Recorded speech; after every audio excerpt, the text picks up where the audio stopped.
Belle, bonjour. Donc, le sucre vosgien est bon. Est-ce que les ondes vosgiennes sont positives?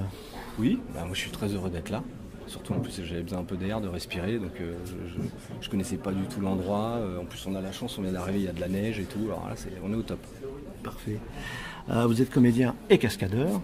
D'où vous est venue cette souplesse? Cette souplesse qui se perd avec l'âge, ça m'est venu du parcours, parce que c'est le sport que j'ai quand même le plus pratiqué. Et votre père, il vous a inspiré? Mon père est carrément à l'origine de mon inspiration.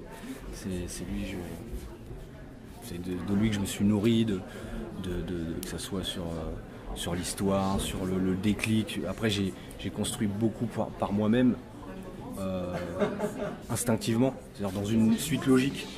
Moi, j'ai essayé de sortir un peu tout le cadre guerre, militaire, parce que lui, c'est pas dans le même cadre qu'il l'a pratiqué. Mais je me dis quand même, un enfant qui a 7-8 ans, qui est dans des enfants de troupe, dans les enfants pendant la guerre au Vietnam, et qui trouve la force de se lever la nuit pour aller s'entraîner sur des obstacles, tout seul, à répéter des obstacles, en sachant que s'il se fait voir par les mecs qui sont dans le tourelle, il se prend une balle, revenir la nuit, laver ses petites affaires, les repasser, les foutre sur le lit et tout, pour pas se faire avoir.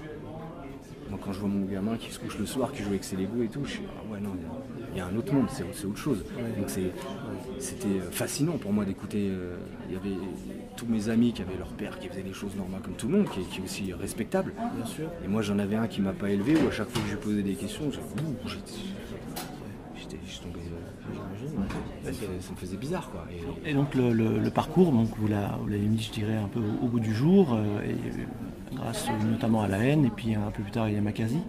Vous pourriez nous en redire quelques petits mots, parce que c'est une notion qu'on connaît visuellement parlant, mais quelle est l'histoire du parcours, comment vous l'avez découvert? Le parcours, en fait le truc c'est que comme j'étais pas élevé par mon père, c'est mon grand-père qui m'élevait. Forcément on se pose des questions, papa il faisait quoi, on voit des photos, mon grand-père me parlait souvent de mon père, et ça m'a intrigué en fait, c'est que il me dit ton père c'était une force de la nature, il a fait des choses aux pompiers, c'était une légende aux pompiers de Paris, il a fait des trucs de fou, des sauvetages incroyables et tout. Alors moi celui-là j'ai un père, c'est quoi, c'est un héros, qu'est-ce qu'il y a et tout. Et en fait je me suis rendu compte que tout était vrai. C'est-à-dire, des fois il y a des papas qui peuvent, je sais pas, pour un gamin, les papas sont toujours les plus forts du monde. Donc moi je m'en foutais de ces histoires en vrai. Mais en grandissant, en commençant à voir les choses, comment ça se passe, je me suis rendu compte qu'il y avait quand même quelque chose de différent. Je voyais des trucs à la télé, mais lui, il m'en parlait, donc je l'ai fait en vrai. Alors comment on fait en vrai? Comment ça se fait en vrai? Il faut être en forme, il faut avoir un mental, il faut avoir un physique, il faut être sûr de toi, il faut pas faire le fou, parce qu'un fou ne dure pas longtemps. Quand les gens disent il est fou, mais ça fait 25 ans qu'il pratique le sport, il marche encore, il tient bien, il a ses genoux qui sont en forme, mais il est fou. Je crois pas. Je crois pas qu'un fou il tient 25 ans à faire le débile, à sauter partout. Évident.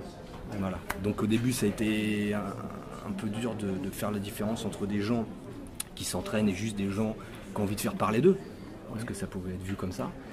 Mais réellement j'ai senti qu'il y avait quelque chose à faire. Voilà. Alors est-ce que le fantastique on peut dire, a bercé votre enfance? Est-ce que ça vous a inspiré parallèlement à votre évolution professionnelle, tant en tant que cascadeur, mais également en tant que comédien? Oui, les films fantastiques, j'ai quand même grandi, films d'horreur aussi, j'ai grandi beaucoup dedans, et j'aime toujours. Donc je suis vraiment un grand fan, donc c'est pour ça qu'on m'a appelé pour me proposer de faire partie du jury. J'ai dit oui, avec plaisir. J'y croyais même pas au début, mais non, j'aime bien parce qu'il se passe plein de choses dans ces films, et c'est pas évident non plus de faire un bon film fantastique, parce qu'il y a beaucoup de paramètres à gérer, il y a beaucoup d'effets spéciaux, l'histoire, soit on est dedans, soit on s'endort, soit machin. Des fois on voit un peu souvent la même chose, mais j'aime cet univers. D'aller au cinéma pour me sortir de ce que je vois. Voilà. Donc après des fois il y a des trucs un peu extrêmes aussi dans les films d'horreur, parce que j'en suis revenu aussi, c'est-à-dire que j'étais là, c'est bien, puis après des fois on arrive sur des trucs, je suis C'est un peu dur, un peu too much. C'est un peu too much, ou difficile à regarder, ou voilà. Alors justement, est-ce qu'il y a un monstre qui vous a traumatisé quand vous étiez jeune? Halloween, vendredi 13, tout ça, t'es obligé de vérifier tous les placards avant d'aller se coucher. Et Chucky? Non.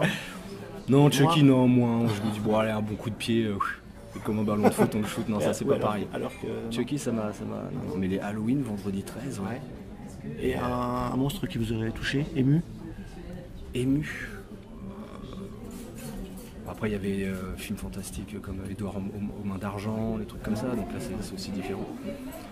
Mais non, j'en ai pas en mémoire là qui m'en revient tout de suite. Et est-ce que la musique c'est une composante importante pour vous? Je pense que c'est la base, même la musique, c'est super important.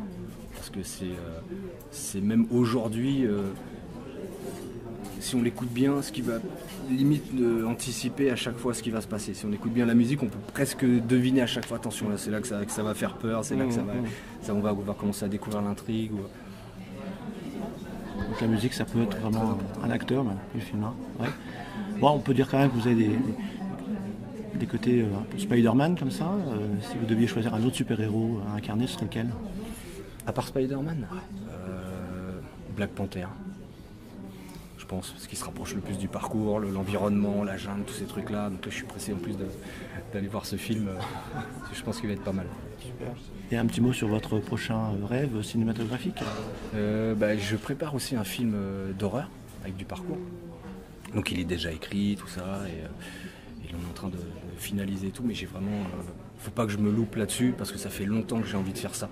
Donc je me suis dit, il y a quelque chose et un truc avec ce côté d'urgence, de panique qu'il peut y avoir dans le parcours, qu'on peut... et ce côté horreur, qui peut, les deux liés, ça peut faire un truc pas mal. On vous souhaite de réussir.